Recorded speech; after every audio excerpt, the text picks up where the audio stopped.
Welcome student, I wish you will be fine. जाखिर chemistry classes में बच्चों का स्वागत है।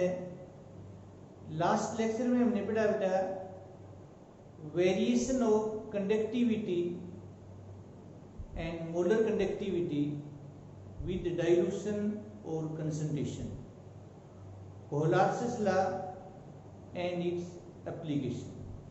तो आपको लास्ट टाइम भी मैंने बताया बेटा कंडक्टिविटी एंड मोलर कंडक्टिविटी का वेरिएशन डाइल्यूशन या कंसंट्रेशन के साथ वेरी इंपॉर्टेंट टॉपिक है बेटा, जनरली एग्जाम में पूछा जाता है।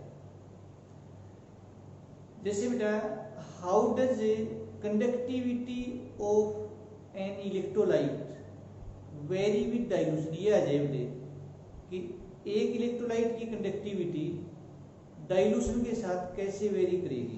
तो इसका जवाब होगा with dilution conductivity of an electrolyte decreases because number of ion per unit volume decreases.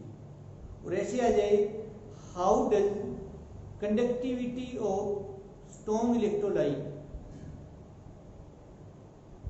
Very with dilution. तो जवाब सेम होगा बेटा, स्ट्रॉन्ग इलेक्ट्रोलाइट है या खाली इलेक्ट्रोलाइट है या स्ट्रॉन्ग एसिड है या वीक एसिड है या कोई इनके एग्जाम्पल हैं, इससे कंडक्टिविटी पर कोई फर्क नहीं पड़ेगा बेटा कि आपका इलेक्ट्रोलाइट स्ट्रॉन्ग है कि वीक है, एसिड है, बेस है, सोल्ट है, सभी में जवाब एक ही होगा, डाइल्यूशन के साथ कंडक्टिविटी डिक्रीज होती है। हाँ, मोलर कंडक्टिविटी है और स्ट्रॉन्ग इलेक्ट्रोलाइट है, स्ट्रॉन्ग एसिड है, स्ट्रॉन्ग बेस है, फिर तो हम ये कहेंगे डाइल्यूशन के साथ मोलर कंडक्टिविटी लीनियरली इंक्रीज होती है। और यदि वीक इलेक्ट्रोलाइट है, वीक एसिड है, वीक बेस है या पार्शली सोल्युबल सोल्ट है, तो हम कहेंगे मोलर कंडक्टिविटी डाइल्यूशन के साथ शार्पली इंक्रीज होती है, रैपिडली इंक्रीज होती है, स्टीप राइज बोलते हैं, STEEP, fastly increase. This is very very important topic. तो यदि आपने अब तक अपने चैनल को सब्सक्राइब नहीं किया है तो आप चैनल को सब्सक्राइब करें, बेल आइकन को प्रेस करें ताकि आने वाली वीडियोस की नोटिफिकेशन आपको जल्द से जल्द मिल सके। आज का लेक्चर हम स्टार्ट करते हैं। दिस इज वेरी इंपॉर्टेंट बेटे, आज का लेक्चर भी इंपॉर्टेंट है और मेरा अपना ये मानना है बेटा कि प्रत्येक हर एक टॉपिक को हम इक्वल रिस्पेक्ट देंगे बेटा, क्योंकि क्वेश्चन किसी भी टॉपिक से आ सकता है बेटा, ये भी तो पर इक्वल रिस्पेक्ट दें हर टॉपिक को तो ज्यादा बेटर है बेटा। जैसे बेटा कोई ये कहे रिडक्शन बेटा इलेक्ट्रोड पोटेंशियल का क्या मतलब है। एक तो ऑप्शन आएगा रिडक्शन पोटेंशियल, एक आएगा ऑक्सीडेशन पोटेंशियल, एक आएगा बोथ और एक आएगा नन।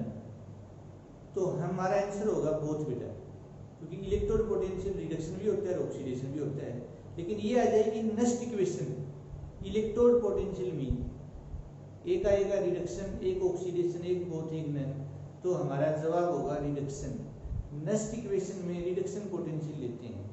अब तक हमने क्या पढ़ा है बेटा कि किसी भी इलेक्ट्रोड के लिए बेटा, किसी भी इलेक्ट्रोलाइट के लिए तो जितने भी उसमें स्पीसीज इन्वॉल्व होती हैं सभी की कंसंट्रेशन 1 होती है, यूनिटी होती है बेटा। लेकिन नेक्स्ट इक्वेशन में ऐसा नहीं होता। तो टॉपिक है बेटा नेक्स्ट इक्वेशन, दो है बेटा, एक तो next equation for an electrode potential या रिडक्शन पोटेंशियल, और एक है बेटा next equation for sale EMF या सेल पोटेंशियल या ईएमएफ ऑफ सेल बेटा। तो फर्स्ट है बेटा वेरी इंपॉर्टेंट बेटा, नेक्स्ट इक्वेशन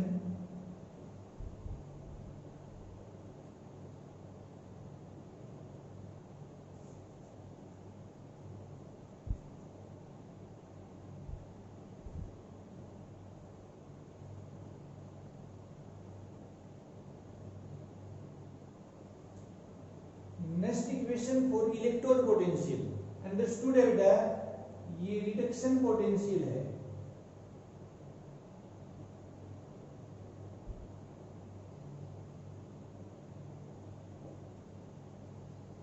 तो कैसे बेटा कंसंट्रेशन के साथ इलेक्ट्रोड पोटेंशियल वेरी करेगा, ये बात नस्ट ने बताई थी। डेरिवेशन अपने सिलेबस में भी है और इस पे न्यूमेरिकल भी है। डेरिवेशन कभी आया नहीं है लेकिन आ सकता है, न्यूमेरिकल आते हैं, तो उसके लिए भी डेरिवेशन तो हमें पता ही होना चाहिए बेटा। कंसीडर ए हाइपोथेटिकल या आर्बिट्री या इमेजिनरी रिडक्शन प्रोसेस। m कोई भी एलिमेंट है, n प्लस इस पे कोई भी चार्ज है बेटा, n का मतलब 1 2 3 4 5, तो जितना चार्ज है उतना ही इलेक्ट्रॉन लेंगे। n इलेक्ट्रॉन बेटा, एक है तो 1 इलेक्ट्रॉन, 2 है तो 2 इलेक्ट्रॉन, और ये बन गया बेटा m। अकॉर्डिंग टू नस्ट, अब m की जगह हमसे तो जिंक ले ले बेटा, और थोड़ा सा आपके लिए इजी रहेगा बेटा। और बेटा ये तो जनरल है बेटा, अब मैं m की जगह आपके कहने से जिंक ले लेता हूँ, और n की जगह 2 आएगा बेटा, n की जगह 2 आएगा बेटा।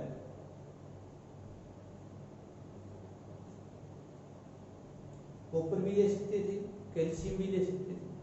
एल्युमिनियम लेंगे तो N3 आ जाएगा बेटा, सिल्वर लेंगे तो N1 आएगा, कॉपर लेंगे तो +2 आएगा, N2 आएगा।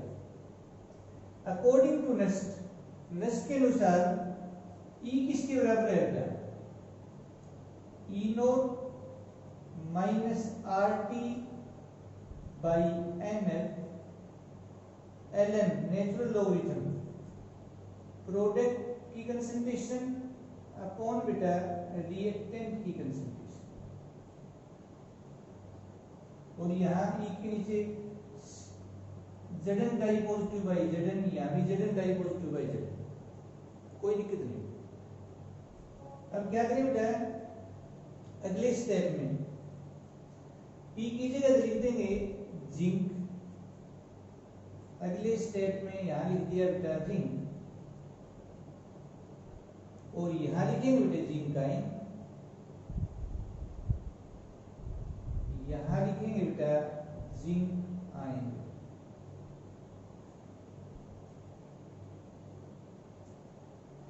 ये हमने देखा है बेटा, प्योर सब्सटेंस है, सॉलिड है, लिक्विड है, गैस है, कंसंट्रेशन एक होती है बेटा।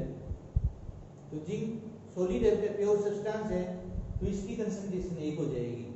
तो अगले स्टेप में जिंक की जगह 1 लिख देंगे। ओके बेटा, आर गैस कांस्टेंट है, आर की वैल्यू 8.314 जूल पर केल्विन पर मोल होती है। टी टेम्परेचर है, यहाँ स्टैंडर्ड टेम्परेचर लेते हैं बेटा, standard state temperature, not standard temperature, standard state बेटा 298 केल्विन।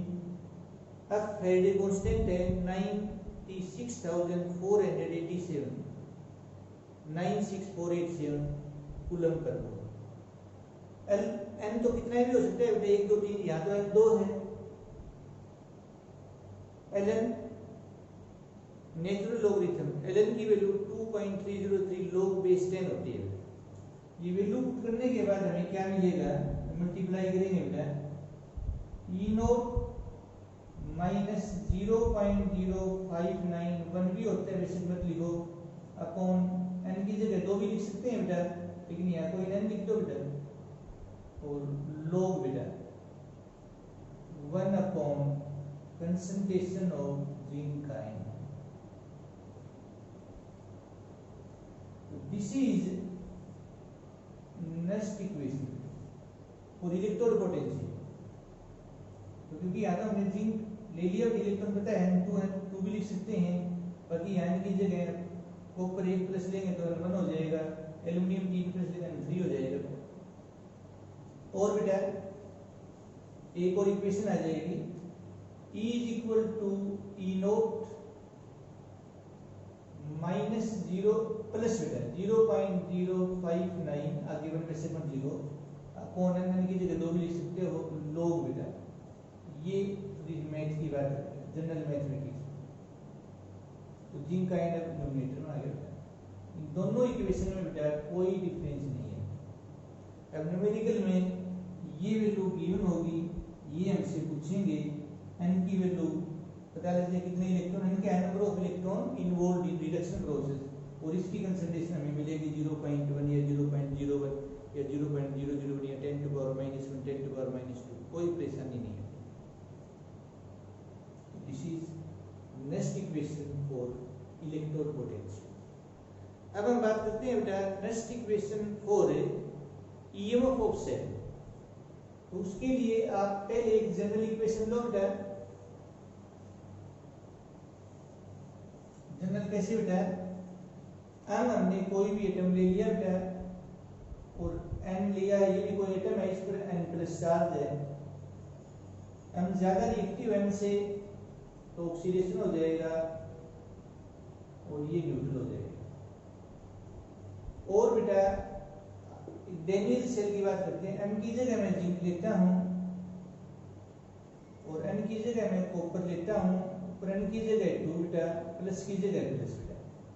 तो m की जगह तो जिंक आ जाएगा, 2 प्लस चार्ज है, और n की जगह आ जाएगा कॉपर। अकॉर्डिंग टू नेस्ट के अनुसार वहां E था, यहाँ E सेल है बेटा, is equal to E naught cell minus वही बेटा RT बाई NF। ये बार देख लो, कोई दिक्कत नहीं है बेटा। ln natural logarithm concentration of product, copper की कंसंट्रेशन इनटू जिंक आयन की कंसंट्रेशन अपॉन बेटा रिएक्टेंट जिंक की कंसंट्रेशन इनटू बेटा कॉपर डाई पॉजिटिव आयन की कंसंट्रेशन। प्योर जो सब्सटेंस होता है उसकी कंसंट्रेशन यूनिटी होती है, यहाँ भी 1 यहाँ भी 1। तो 1 का क्या लिखना बेटा, तो यहाँ से ये चले जाएंगे बेटा, कोई प्रॉब्लम नहीं है। ई सेल किसके बराबर होगा, ई नोट सेल, ये वही बेटे आ जाएंगे 0.0591 नहीं लिखते कोई बात नहीं, n की जगह n लिख दो, कोई नहीं, 2 भी लिख सकते हो, यहाँ लॉग आएगा बेटा, क्योंकि ln जो होता है नेचुरल लॉगरिथम वो किसके बराबर होता है बेटा, ln होता है वो 2.303 log base 10। ये 10 लिखो चाहे ना लिखो क्या, अंडरस्टूड है, इसके बराबर होता है। और यहाँ कंसंट्रेशन जिंक आयन की अपॉन बेटा कंसंट्रेशन कॉपर आयन। एक और इक्वेशन आ जाएगी, जब यहाँ प्लस लिखेंगे तो कॉपर आयन तो कहाँ जाएंगे न्यूमरेटर में, और जिंक आयन कहाँ जाएंगे डिनोमिनेटर में। तो ये गिवन होगी, इसकी वैल्यू गिवन होगी बेटा, जिंक आयन की कंसंट्रेशन मिलेगी, n पता लग जाएगा number of electron involved in redox reaction, और ई नोट सेल की वैल्यू मिलेगी, नहीं मिलेगी तो E naught cathode minus E naught anode. This is very easy बेटा, वेरी इंपॉर्टेंट बेटा। नेक्स्ट इक्वेशन फिर है बेटा equilibrium constant from next equation, very easy बेटा। देखो बेटा equilibrium constant from next equation,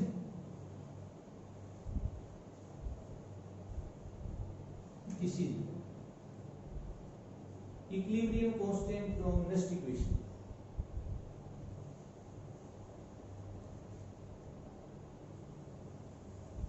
yes, तो हम क्या जानते हैं बेटा, डेनियल सेल की बात करें, E cell is equal to E naught cell minus 0.0 point बेटा 059 1 नहीं लिखते कोई बात नहीं, n लिख दिया, n की जगह 2 लिख सकते हैं यहाँ, लॉग बेटा concentration of zinc ion in product की कंसंट्रेशन अपॉन बेटा concentration of copper ion. At equilibrium क्या होता है बेटा, 11th क्लास में हमने पढ़ाया 7th यूनिट में, ई सेल की वैल्यू 0 होती है, और इक्विलिब्रियम कांस्टेंट क्या है, ratio of concentration of product bye reactant. तो जो जिंक डाई पॉजिटिव आयन है अपॉन बेटे कॉपर डाई पॉजिटिव आयन है, तो ये आपका कैपिटल के और स्मॉल सी है, इक्विलिब्रियम कांस्टेंट बोलते हैं। एक खाली के से लिख देते हैं, के सी होता है in term of concentration, P लिखते हैं तो इन टर्म ऑफ प्रेशर हो जाता है। तो ये वैल्यू इक्वेशन 1 में या जो भी नंबर आप देखो उसमें पुट कर दो बेटा। तो देखो बेटा, यहाँ तो लिखो 0 लिखो, और यहाँ पे लिखो आप केसी, लोग केसी।